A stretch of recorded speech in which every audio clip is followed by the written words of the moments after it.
My name is Miki Hughes. This is Over the Edge. It is a podcast about anxiety where I interview comedians who are full of anxiety. I have a clip here to play. Troy Allen.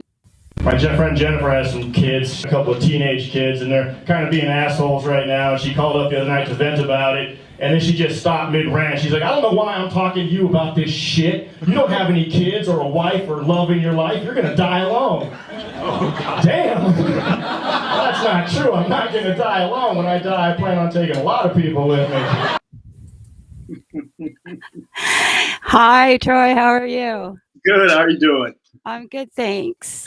Good to see you, Miki. It's good to see you too. You guys are doing live shows. We're doing it. We're crawling back. There have been live shows off and on in kind of a speakeasy sort of deal around the city for a good deal of the pandemic, but now we're getting back live into clubs where it's okay. They've opened up for the most part. It's a little bit tentative feeling still, but people are coming out to shows, so it's good, and they're ready to laugh. That's for damn sure. Yeah, how do you feel when you go out? Do you wear your mask? Are you guys social distancing? Social distancing is done. I'm not even worried about it at this point. I'm double vaxxed and ready to go, but I still wear my mask where it's required. On the subway, we still have to wear it. You're supposed to, and I just do. Maybe I don't need to, but I don't care. I'm just going to be considerate about it until we've lifted it entirely. So, okay. The clubs are, if you're sitting down, you can have them off because you're drinking. When you're on stage, no mask because that's stupid. I guess. Yeah, we got some plexiglass here. I'm in Ontario, Canada, and we have been with stay-at-home orders since January. Yeah, you guys were late to the game on the stay-at-home orders. I guess it wasn't necessary. Well, I will say, I will say that our numbers are actually worse with our stay-at-home orders, but I can't go too much into it. I accidentally interviewed an anti-masker the other day, and I didn't know she was anti-mask until we started talking, and she gave her views, and I got a ban from YouTube. So unless we're going with the specific narrative, we'll just go with we just get your vaccination or whatever. Yeah, I just go ahead and go with the flow that people who have studied this their whole lives suggest, and I ignore everybody on YouTube and anyone who says shit like, well, if you can smell a fart through your underwear, the virus can get through a mask. My sister's lips taste good. Exactly. And I'm getting vaccinated. Can you imagine these scientists? They must be snapping their fucking crayons. Like who are you? But you jump on social media, not you for Twitter. No, Sorry, I just found out you got that ban. That Twitter handle there is sort of like a baked cookie at this point. It's not. Yeah, it's just taking up space in the universe and doing nothing else. Yeah, check out his Instagram. Forget what I said about his Twitter. It doesn't really matter. Yeah. We're just getting banned left, right, and center, and we are pro-mask and pro-vaccine. Yeah, for a minute. Well, I'm pro-vaccine if you're comfortable with it. I got it, but I absolutely understand why people are hesitant. I mean, I was hesitant because it's something foreign in your body. And it's kind of a big leap to make. I get it. But I also think, polio, there were 350,000 cases in 1988, 35 worldwide in 2017. Vaccines work. That's as far as I really want to go with that. It's just I'm so tired of the argument. I'm sure you are too. It's just, you know what? When you can understand the answer to the science you're questioning, get back to me. Unless you can, shut your stupid mouth. We're too stupid to have our own opinion. We can't. We're not. I can't form an opinion. Nobody can can make an informed decision for or against. I'm just going to listen to, the government because they're always here to help. Yeah, always. The government has proven that they're always got our backs, and by ours I mean straight white men. Yeah, I think the problem is that we're looking at a vaccine that's monetized and commercialized and politicized, and that's the difference between right now and who invented insulin? Who was that? Was that Fleming? I could be wrong, but I just Jonas Salk did the polio vaccine. Okay, but they discovered it and they just gave it away. They're like, hey, look what I have. Everybody go get better. They weren't patent, lockdown, FDA. I don't know. Anyway, too stupid. I can't. I don't really have any opinions on it. How are you doing? I'm okay. Personally. I'm okay. It's been a weird period here for sure. And I think we're finding out that we all approach the pandemic with the same sort of March energy, in like a lion, out like a fucking sociopath, because now we don't know what we're doing anymore. Yeah. We're feral animals again. I'm down in the village. I'm seeing people out, comics saying hi, getting hugs for the first time, and nearly bringing me to tears, just holding on way longer than you should to a friend. All right. I think I'm a hugger now. Like you and I bonded mostly over the pandemic during your wonderful elections. Yeah. We have very similar views. You're just a lot angrier about it, and I understand. Therapy 2 times a week, angrier about it. Exactly. And I've always loved living alone and being on my own and enjoying that. But I might be a hugger now. I think. I've always been a hugger. It's a unique quality of my personality that, as angry as I am, if I'm sitting somewhere and I'm just in my head and I'm cycling, spiraling through the rage, all it takes is for somebody that I like, or, I'm really close with, or even marginally like, to just walk up, put their hand on me and say, hey, how you doing? And it brings me out of that. It brings me right back to the world. And I'm like, oh, good. So I'm very tactile. I'm not tactical at all, but I'm tactile as hell. I love just a good hug from someone. I've got a few people in the scene. As we see them, just like, ha, and just do it. I saw a guy last night that I'm not even really very close with, and he hopped up like we'd been friends since childhood, and hugged me. I was like, I'm taking it. I'm going in. I don't know this guy that well, but I'm going to take this hug. I'm going to out myself here and broke quarantine. I can have a bubble because I live alone. So I've got a girlfriend of mine, and she's like, I don't care, Miki. And she gave me a hug 2 weeks ago. Like, I remember it was like the first time I hugged Troy, I cried. Like I could cry right now. Like, she's like, you know what? You need a hug. And I was like, and I started crying. Like, I realized, like, you need people and socialization and people around you, or else you go a little nuts. Yeah, I've never, I respect when people say they're not touchers or huggers or like that, but I've never met one that doesn't have that same experience that you do. It's a defense mechanism in some way that I've always observed. It's like, because the minute you break that down and give them a hug and make a human connection, you get Miki crying. It wasn't welling up either. It was ugly cry. It was sobbing. Like it was that, and I was like, I've been doing really good. Like, I'm kind of surprised. It was a nice release. I feel the same. I haven't ugly cried yet, but give me a chance. Give me a chance. Somebody. Well, I absolutely love your humor. I relate with you on so many levels. I believe that we have in common that we come from trauma and tragedy equals plus time equals hilarity. Oh yeah. That's formula I address in my one-man show at Edinburgh. Yeah, I did the Fringe Festival. I did a one-man show called Funny Stories About Pain. I just wanted to take the worst, most painful episodes in my life and try to make them funny. And, not just emotional pain or trauma like we're talking about, but physical pain. I got my ankle. I got my foot caught in the gap between the subway train and the platform a couple years ago and fell over and broke my ankle and had it stuck there. I tell that story because it's physical pain and people like to hear about near-death experiences, which it pretty much was. But I addressed the formula of tragedy plus time equals comedy in my thing, and I don't agree with it. Because if it was just time going by that made something funny, the Holocaust would be fucking hilarious. That okay. Missing piece, right? You got to go tragedy plus time plus a comedian equals. I don't believe that time, like tragedy plus time, is an outward thing. I mean, with individuals, with comedians specifically, like your tragedy isn't funny to me, but my tragedies are pretty hilarious now, and I see that you've done that with yours. Yeah, and we try to turn them into entertainment for people, right? We try to do the work and find the humor in the suffering, because suffering is absurdity, and where there's absurdity, there's always, for me, in my opinion, a room for a joke. Yes, and I like to dissect it because it deflates it. A friend of mine, a comedian here, he did the first Over the Edge with me. I was fascinated with his story. He was part of a tour, a group. They did Rape is Real and Everywhere, and it was a bunch of comedians doing rape stories. Okay. and it was hilarious. I mean, nobody was talking about other people's rape. Like nobody was making fun of rape.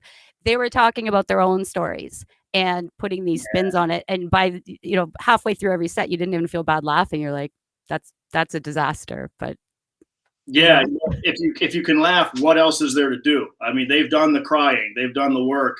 Let's laugh with them, and because it's a way for us all to sort of purge the pain of tragedy. Because you got to keep doing that; it doesn't just go away. It's not, you hit the purge button, and suddenly you're good for life. You got to keep hitting that sucker. That's right. And there's one thing to own it and understand and suffer and bury. And then there's another thing which is very liberating, is pulling the power out and just sort of throwing it out there. I did an episode as well with my story. I was molested when I was very little for a long period of time. So I was given a complex post-traumatic stress disorder. And so that comes out in lots of ways of the ADHD, which I found is incredibly common among comedians as well. Can you talk a little bit about your subject matter with what you did in Edinburgh with your one-man show? Oh yeah. Well, you just gave me the perfect segue. But I want to come back to what you said about the complex post-traumatic stress disorder. I want to get into that a little bit, but the subject material is very much like yours. Except I wasn't the target of the sexual abuse. My sisters were, and a lot of my friends around me, young women. I wasn't the target of that. My dad didn't abuse me that way. He was physically and emotionally abusive with all of us, sexually abusive with just the girls in the family, and like I said, a bunch of my friends. So that was kind of the cornerstone story, and the idea in is my relationship with my dad and dealing with that. I built other stories up around it that kind of, once you hear that one, the others are pretty well informed. You have fewer questions when you hear certain bits after you learn that about me. You're like, oh yeah, all right, I don't have any questions about why anymore. That's right. I find that it's a blow because you say something and it's a blow, like, oh my God. And then it's disarming again. And now I can talk about, you know, trying to kill myself with botulism when I was drunk and getting turnips instead of pickled beets and thinking I could just not sterilize it properly because I had all these ideas. I was coming up with stupid drunk ideas on how to kill myself in my 20s. So wow, you're going like the long suffering. I you didn't want to end the suffering. You wanted to double down on it and extend the shit. When I think suicide, I'm like, no, a nice pill and a comfortable path. I wanted it to look like an accident. And I always remembered my mom when she was pickling beets saying, no, they're not boiled enough. You guys will die. Like she was going to kill the family if they weren't boiled properly. I didn't understand that, one, nobody dies of botulism anymore. And two, it hurts and it takes a long time to die, and it hurts the entire time you're dying. So if you want to end the suffering, end it. Don't do something stupid like that. Good God, pills out there. Just take like, I don't know, 14 of something. But I was also drunk. I was married at the time, and he was working midnight. So I called him and I asked him to bring home like a bag of beets because I was going to pickle these beets. And when I got up in the morning, there was like a 20-pound bag of turnips, and I was like, why is there a bag of turnips on there? Because he said, you told me to get turnips. He said, I don't know why you need turnips. I was like, oh, I meant beets. and by then I was like sober. I don't want to kill myself anymore. And he's like, you want to pickle what now? Nothing, babe. I'm just gonna go. Like, I'm trying to kill myself, and you brought fucking turnips. You're ruining everything. Are you an idiot? I called my mom once. I'm like, can you kill yourself with Gravol? She's like, no. She said, you'll wish you were dead. Like you try hitting yourself on the head with the bottle. But see, these are funny when you know the trauma like that. Otherwise, if you just start off with that, but you're like, wow, you have some problems. Maybe you should get those looked at. You're dark. Yeah, that's weird. Yeah. You can't lead with these things. Like when you introduce yourself to somebody, you can't be like, hi, I'm Miki. I tried to kill myself with beets. And it took until the 10th.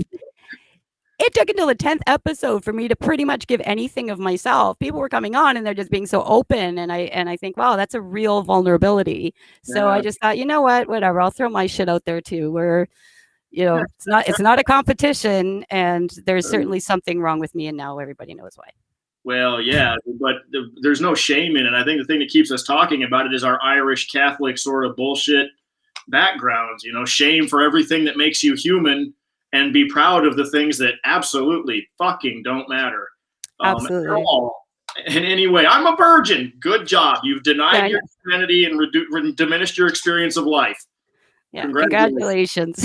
Exactly. Nice work. Why don't you just kill yourself with some beets? It would be a slower death. Turnips, maybe? I don't know. Could you imagine pickled turnips? Never mind. I'll look that up later. I've never even had a turnip. I don't know what they taste like. I've had beets, but you know. Yeah. I had a lot of them. Do you want to know how they're not good? Boiled and mashed. Because I don't cook either. Oh yeah, we're going to boil the beets. Boil the beets for Christmas dinner. Yeah, and we're both Catholic Irish as well. Yeah. Yeah, we know what to do with potatoes. So where's your dad now? Like he went to, you said he lives in Albuquerque, New Mexico. Oh, okay. Sorry, I'm sorry. I thought he was in jail for some reason. Oh no. You don't pay the price for that when you're an officer in the military in 1975. Oh geez. Yeah, okay. My mom found out when one of my sisters told her what was happening when we were living in Alaska, and they went to the military. My mom went to the military right away, and they said, okay, sure, we can pursue this, but how are you going to take care of your kids? Because you don't have a job and your husband makes all the money, and it's going to ruin his career. That was what they thought of at the time. Yeah. So try to imagine the kind of rage that was inspired in me when Trump tweeted at Christine Blasey Ford, if you were raped 30 years ago and you didn't report it, it must not have been that bad. Yeah. That was a tweet he sent to Christine Blasey Ford when she was accusing Brett Kavanaugh of rape. And I remember practically going blind when I read that tweet. Yeah. Oh, absolutely. There isn't a thing that could happen to him or his kids that would make me flinch, feel bad, or that I would not support entirely, completely, 100%. You think torture? To me, the resolve has to come, of course, from it had to come from me. And I will tell you, as somebody that 20 years later went to court and testified and got a guilty verdict. And he died 14 days ago. Who was it? My babysitter. Your babysitter. Yeah. And so I've been looking at all last week. I was going through Facebook, and people were posting about what a great guy he was and his obituary. And my brother had called me up, and I realized he's going to have some unresolved stuff. He has his own stuff. Yeah. And I didn't find a finality, the fact that he was dead. I wasn't happy. I was actually pretty neutral on it. I believe I dealt with it. I mean, I don't drink anymore, and I don't try to kill myself with turnips. That's progress, right? So you think I'm just if he's out there somewhere, and you're thinking, well, I could have my closure. Well, even after a guilty verdict, he died a pedophile. He's dead. There's no, your dad's living out in Albuquerque, and you're thinking his kids and his own life. I didn't get any more satisfaction by going to court. I didn't get any. I didn't. When they called me, they said, "Oh, he was found guilty." I didn't celebrate. There was no victory in it for me. Did you get any resolution though? Anything at all? And it was hours of testimony on a 20-year-old memory.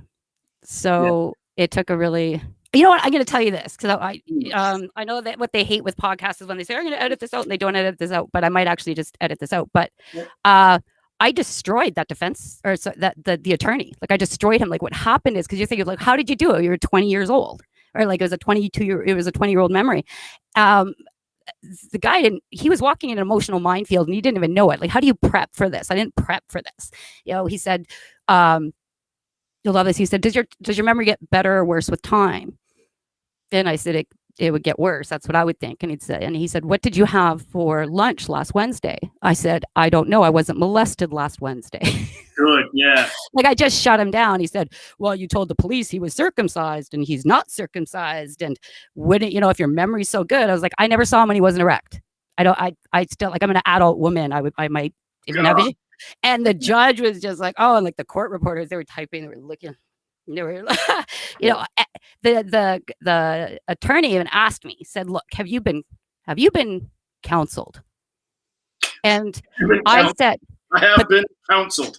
but this is what I said, because I was 25 as well. So I I said, I went through some counseling when I was 17, but I said that was for a mood disorder. I haven't really talked to anybody about this. Like, I thought he was genuinely concerned. Like, have you gone for counseling? Like, has anybody helped you with this? Like, you're talking about, what he meant was, did a lawyer tell me what to say? So even my answer to his question, just destroyed him. Yeah, the question makes me angry because I saw exactly where he was going with that. Yes, exactly. And so if you can't remember what you had for lunch 3 weeks ago, that means that your memory of the most traumatic thing that's ever happened is not intact, because that's exactly how the hippocampus works, you fucking moron. Exactly. Zero patience for people like that. They said you don't have to testify. There were other women that had come forward, and I was the only one that showed up. And they said, he's not going to get a guilty verdict. You don't have to do this. But they flew me in from Kingston. So I was like, you know what? I'm here. I might as well do it.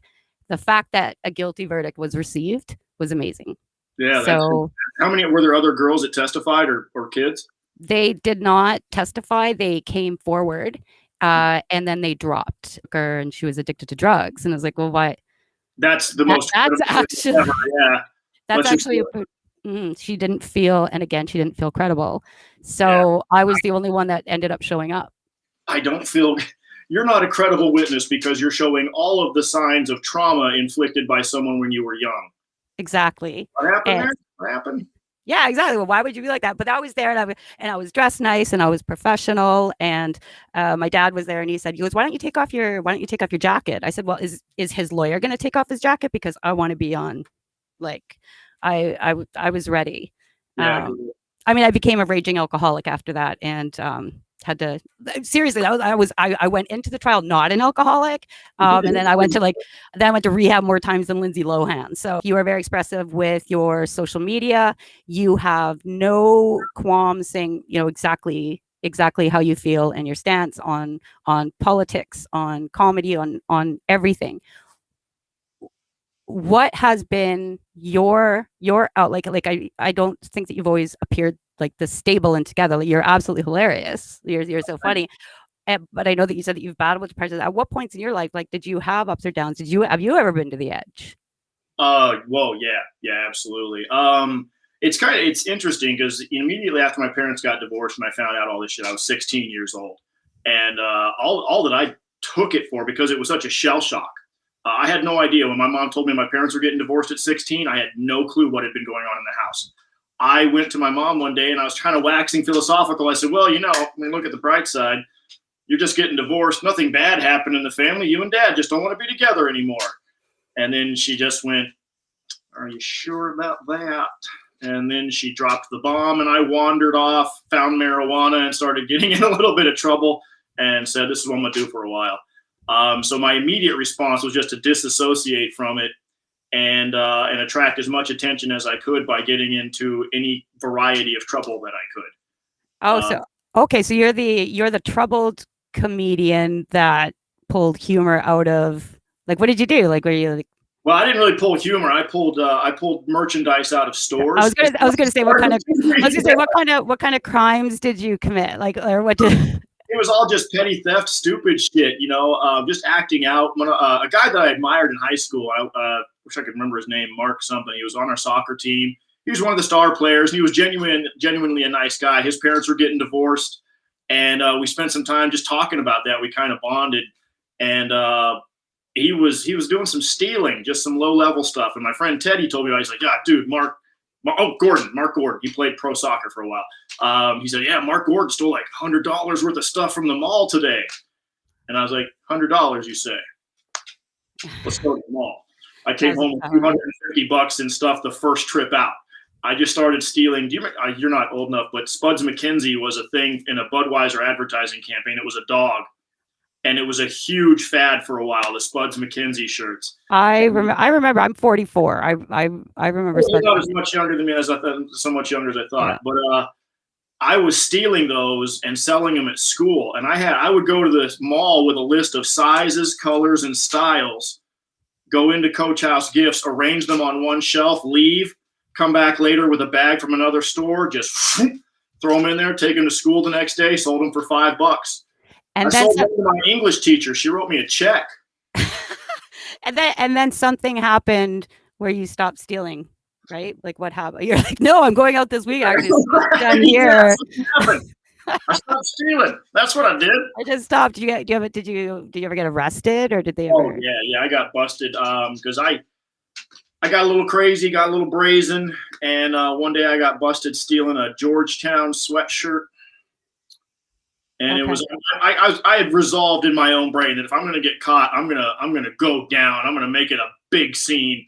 I'm gonna run, and they're not gonna take me alive, kind of shit. And we're at the Citadel Mall in Colorado Springs, Colorado. That's what I was thinking in my brain. Is this going to be some big chase scene?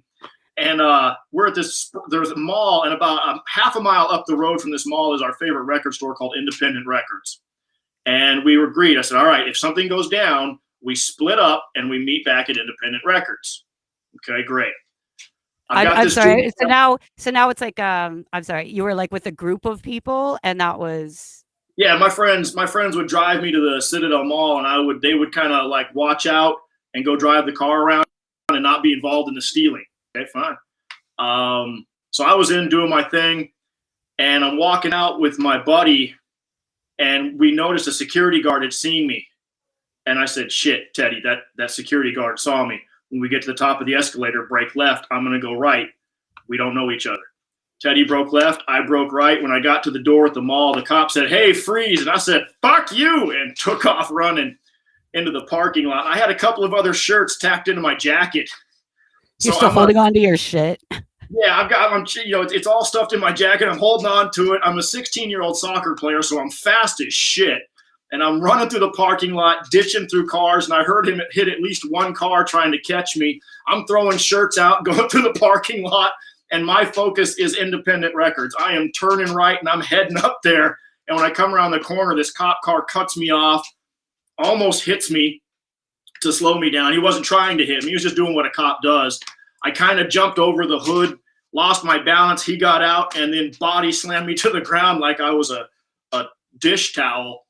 And then they dragged me through the mall, jacket, sweaty, my hat on sideways, my hair all messed up. Were you 6 feet at the time? 50, were you 6'3" yet?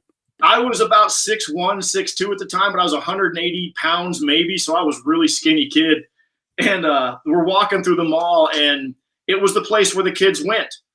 So I'm getting marched through this mall in handcuffs, walking by at least 15 people I knew from high school.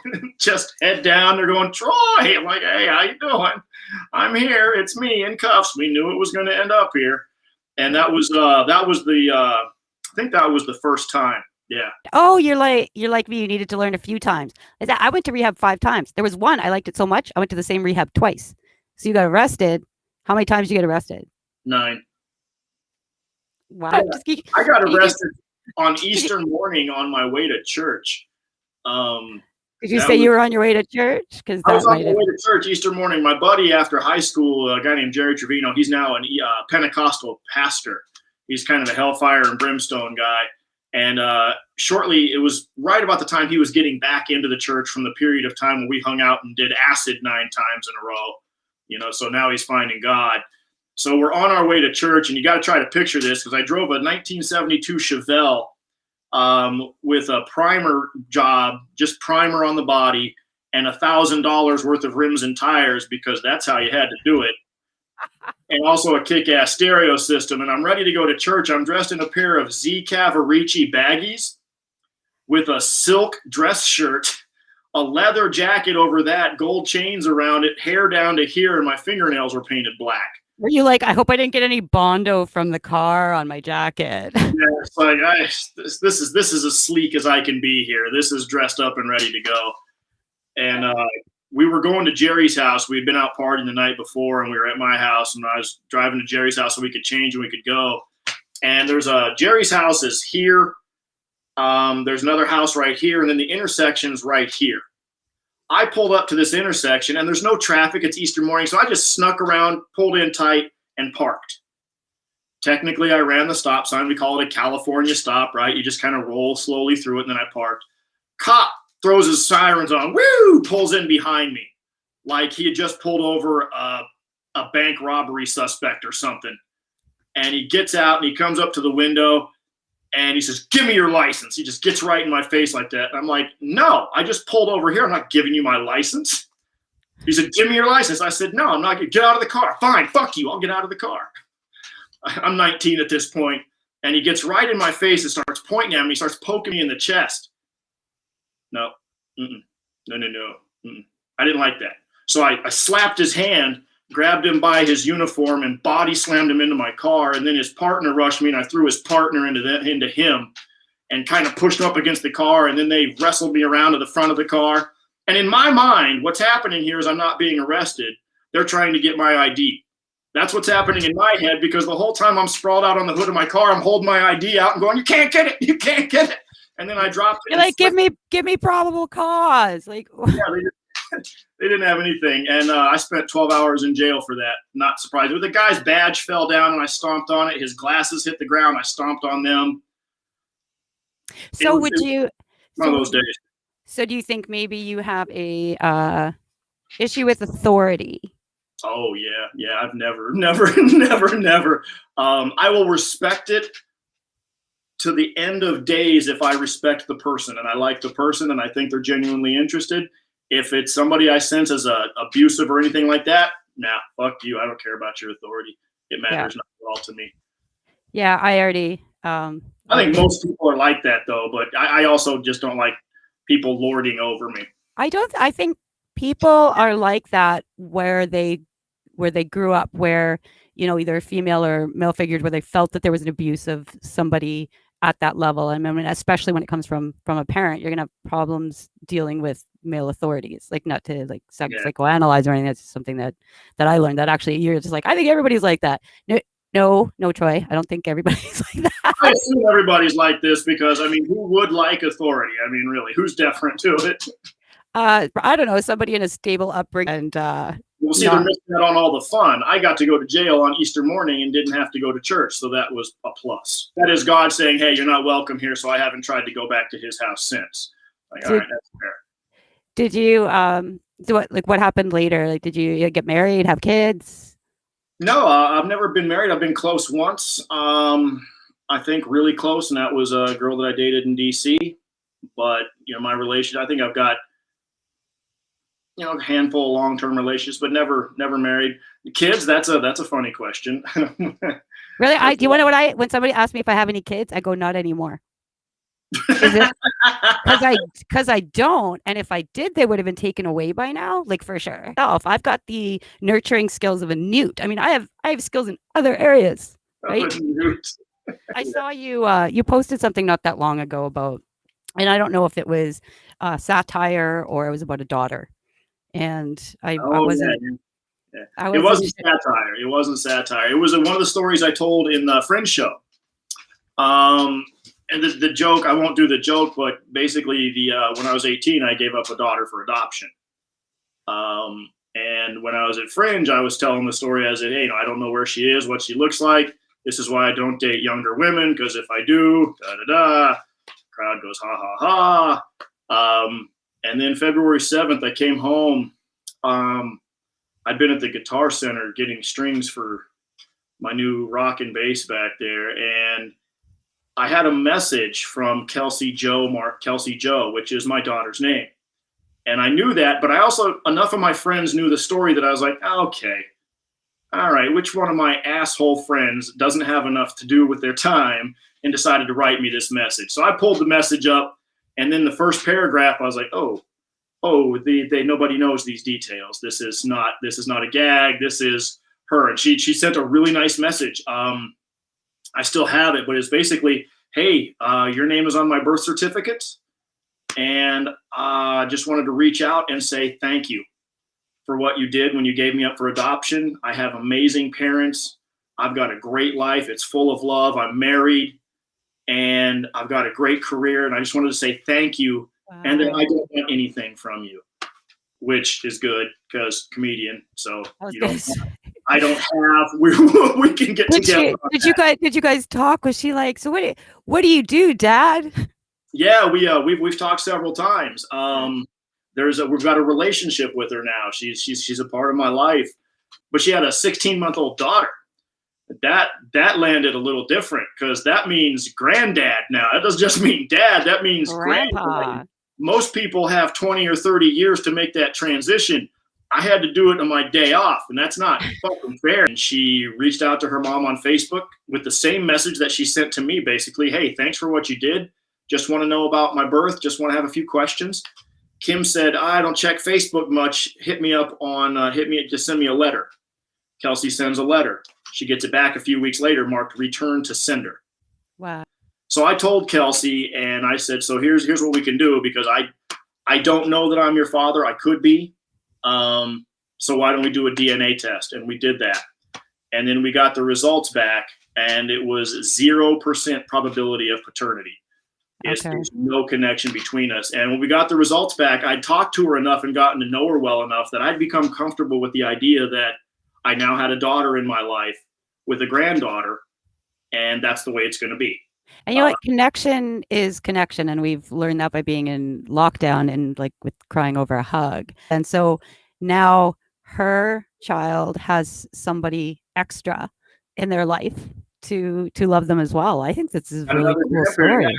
I'm mostly excited about it. You know, I just feel we both cried when we got the results back. I was let down in a way that I did not expect to be let down. It was way harder for me to accept that than I thought it was going to be, because I'd always thought in my brain this was what was going to happen. She'd come, I'd say, hey, let's get a test. I'm not the father, and we go our separate ways. And I feel bad because she came to me for one thing in her entire 33 years of life. One thing she came to me for, and I couldn't give it to her. And I said that, and she said, you know what? I came to you for the story of my birth. You told me the story of my birth. I like you. You're a good person. You've treated me kindly. I want you in my life. And it's clear that she can accept parents that aren't. None of them are hers. She can collect them at this point. Now she can just be very versatile. In fact, if you were like, you know what, I'm going to tap out, but this is my friend Jerry. Yeah. Help me run from the cops a little while. Anyway, they didn't get my ID. Long story. Anyway, Jerry's going to cover for me for a while. And so I have one last question here. What would you tell a friend that gave you a call that was in absolute distress? I mean, pandemic related or not, you've obviously come up with coping mechanisms on your own. And so if somebody were to call you and tell you that they were suffering, what would be your best advice to give in the moment? Man. You know, it sounds trite, but I swear just getting outside and going for a walk in a park, just that sometimes is enough to reorient my brain and remind me that I'm a human part of a giant world and everything's not as bad as it seems in my head. So I would suggest that. I've been doing a lot of walks in Central Park, going through a place called the Ramble, which is just, you know, all heavily wooded area. And what I treasure about those times and getting out is the chance interaction with a complete stranger that brings me right out of this stuff. And pretty much happens every time I go out. I can have some sort of encounter with a total stranger that lightens my day, and I feel a little better. So I'd recommend that for people. Go get some fresh air. Or yeah, a couple of Klonopin with a glass of wine. Whatever. Fresh air, connect with nature, or knock yourself the fuck out. Or drugs, whichever one works for you. Take the Klonopin, take the wine, and go for the walk. I just put them together. Do what you got to do. Okay, Klonopin, I believe that is Ativan for our fans in Canada. So, it is. I've never taken one. So I wanted to thank you so much. You being so open, so vulnerable. You're fantastic, and I want to thank you very much. And this will be posted shortly, probably within the next couple of weeks. So thank you very much. Have her picture up. I don't think she will, but I'll ask her. Okay. And if she doesn't, if she says no, then if you could draw like a stick figure or a likeness, we'll know on playback. Yeah, that'd be funny. I know. So stay tuned to see. And then a stick figure, his daughter. Do they look alike at all? That's what I'll use for my preview. Awesome. Thanks so much. Thanks, okay. All right. Thanks. Bye-bye.